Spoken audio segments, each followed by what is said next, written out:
செபுலோன்.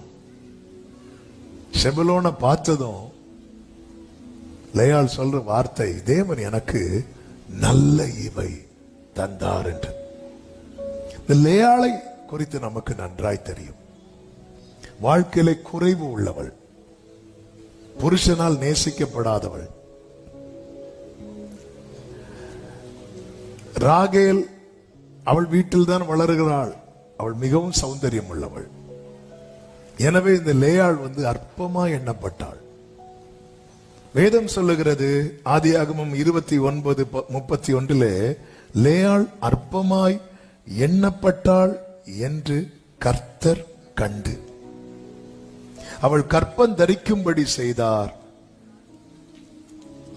அப்படி கர்ப்பம் தரிக்கும்படி செய்து அவள் பெற்ற முதல் குமாரன் தான் யார் என்றால் ரூபன். நல்ல கவனமா கேளுங்க. இப்ப ராகேலுக்கு லேயாளுக்கு என்ன கிடைக்கிறது என்றால் கிருபை கிடைக்கிறது. அந்த கிருபை தான் என்ன தெரியுமா? கர்த்தர் பார்க்கிறார், கர்த்தர் நினைக்கிறார். தேவ கிருபையை நாம் பெற்றிருக்கிறோம்னாலே நம்ம கர்த்தருடைய பார்வையிலும் கர்த்தருடைய நினைவிலும் இருக்கிறோம் என்று அர்த்தம். எனவேதான் தேவ பிள்ளைங்க ஜெபிக்கும் போது கர்த்தாவே பாரும், கண்ணோக்கி பாரும் என்று சொல்லி ஜெபிப்பார்கள். ஆண்டவரே நினைத்தருளும் என்று சொல்லி ஜெபிப்பார்கள். கர்த்தர் நினைத்தருளினார். நினைத்தருளின போது என்ன கிடைக்கிறது என்றால் அவளுக்கு கிருபை கிடைக்கிறது. காரணம், நன்மையான எந்த ஈவும் பரத்திலிருந்து உண்டாகி சோதிகளின் பிதாவினிடத்திலிருந்து இறங்கி வருகிறது. கிருபை கிடைக்கிறது. அந்த கிருபை பெற்றவள் இப்பொழுது அவளுக்கு யார் பிறக்கிறா அப்படின்னா ரூபன் பிறக்கிறான். இந்த ரூபன் பிறந்த போது லேயாள் சொல்லும் ஒரு வார்த்தை உண்டு, கர்த்தரின் சிறுமையை பார்த்து அருளினார். என் சிறுமையை பார்த்து எனக்கு ரூபனை கொடுத்தார். அப்ப இந்த ரூபன் உண்மையிலே இந்த ரூபன் பிறந்ததுனால லேயாளுக்கு என்ன கிடைத்தது அப்படின்னா கனம் கிடைத்தது. கனம் கிடைத்தது, ரெஸ்பெக்ட் கிடைக்கிறது. அற்பமா எண்ணப்பட்ட ஒருத்தங்களுக்கு கனம் கிடைக்கிறது என்பது அது ஒரு பெரிய பிளஸிங். ஆமென். ஆகாது என்று தள்ளின கல் தலைக்கல் ஆயிட்டுன்னு அது எல்லாரும் எப்படி பார்ப்பாங்க தெரியுமா? ஆச்சரியமா. அதாவது லேயாள பார்த்து முகத்தை திருப்பினவங்க எல்லாம் இப்ப ரூபன் பிறந்ததும் பார்க்க வராங்க. இதான் ரெஸ்பெக்ட். நம்மளை தேடாதவங்க எல்லாம் நம்மளை தேடுறாங்கன்னா அது கனம். நம்ம கண்களை ஏறிட்டு பார்க்காதவங்க எல்லாம் பார்க்கிறாங்கன்னா கனம். ஆமென். கர்த்தர் நினைத்தாலே போதும். ஆமென். ஹல்லேலூயா. அவர் எளியவனை சிறுமை என்று எடுத்து ஆமென் சொல்லுங்க பார்க்கலாம். அப்ப இப்பொழுது என்ன கிடைக்கிறது லேயாளுக்கு அப்படின்னா கனம் கிடைக்கிறது.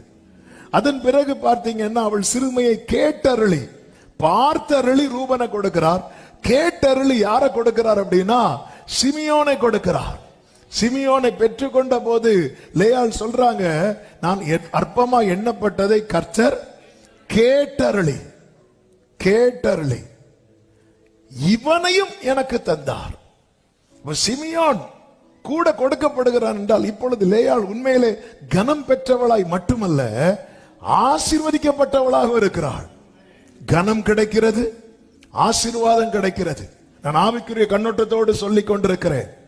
ரூபன் பிறந்த போது லேயாளுக்கு கனம், சிமியோன் பிறந்த போது ஆசீர்வாதம் என கூட கொடுக்கப்படுகிறது.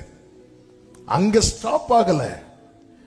மறுபடியும் அவள் கர்ப்பவதியாகி ஒரு குமாரனை பெற்று, என் புருஷனுக்கு 3 குமாரரை பெற்றபடியால் அவர் இப்பொழுது என்னோட சேர்ந்திருப்பார் என்று சொல்லி அவனுக்கு லேவி என்று பெயரிட்டார். இப்பொழுது என்ன கிடைக்கிறது தெரியுமா? ஒன்று சேருதல். அதுவரை தனித்தனியா இருக்கக்கூடிய சூழ்நிலை இப்ப ஒன்று சேர்க்கிற நிலைமை. ஒரு குடும்பம் ஒன்று சேர்றது என்பது எவ்வளவு பெரிய கொண்டாட்டம் தெரியுமா? ஆமே. இப்ப தேவன் பாராட்டுகிற கிருபை கொடுக்கப்படுகிறது, கிருபை ஊற்றப்படுகிறது. அற்பமா எண்ணப்பட்டவளுக்கு கனம் கிடைக்கிறது, ஆசீர்வாதம் கிடைக்கிறது, குடும்பம் ஒண்ணு சேருது. இப்படிப்பட்ட சூழ்நிலையில மீண்டும் கர்ப்பவதி ஆகிறாள். சில பாக்குறாங்க, என்னடா இது இன்னைக்கு ஃபுல்லா கர்ப்பவதி, கர்த்தர்களை ஆசீர்வதிப்பாராக. மறுபடியும் கர்ப்பவதி ஆகிறாள். இப்போ அவளுக்கு என்ன தாங்க முடியல தெரியுமா? மகிழ்ச்சி தாங்க முடியல. அவ கொண்டாட ஆரம்பிக்கிறாள். அதுதான் யூதா என்று பெயர் வைக்கிறாள். துதிக்க ஆரம்பிக்கிறாள். ஆமென். இப்ப பாத்தீங்கன்னா தெரியும், ரிசல்ட் வந்துட்டுனா எல்லாரும் கொண்டாட ஆரம்பிப்பாங்க. இப்போ அவ ரொம்ப பிரைஸ் பண்ண ஆரம்பிக்கிறான், துதிக்க ஆரம்பிக்கிறான். அதன் அர்த்தம் என்ன? அவளை பொறுத்த வரைக்கும், லேயாளை பொறுத்த வரைக்கும் என் வாழ்க்கையில எல்லாம் கிடைத்தது. ரூபன் இருக்கிறான். ஆமென். பொதுவா சொல்லுவாங்க ஊர்ல, இங்க பாரு, கடைசி காலத்துல உன்னை தூக்குறதுக்கு 4 பேரையாவது சம்பாதிச்சு வையுமாங்க. கரெக்டா 4 பேர் இருக்கிறாங்க. போதும், தாராளம் போதும். இந்த இடத்துல நீங்க கவனிச்சீங்கன்னா தெரியும், பிற்பாடு அவளுக்கு பிள்ளை பேரு என்று போயிட்டு. நான் இந்த சரித்திரத்துக்குள் போகவில்லை.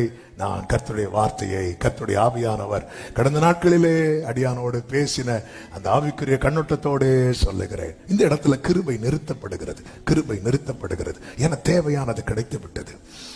ஆமே. இனி என்ன வேணும்? லேயாளுக்கு இனி என்ன வேணும்? லேயாளுக்கு இனி என்ன வேணும்? ரூபன் இருக்கிறான், சேஷ்டபுத்திர பாகத்தை உடையவன் இருக்கிறான், சிமியோன் இருக்கிறான், லேவி இருக்கிறான், யூதா இருக்கிறான், எல்லாமே இருக்கிறாங்க. இனி என்ன வேண்டும்? கிருபை நிறுத்தப்படுகிறது.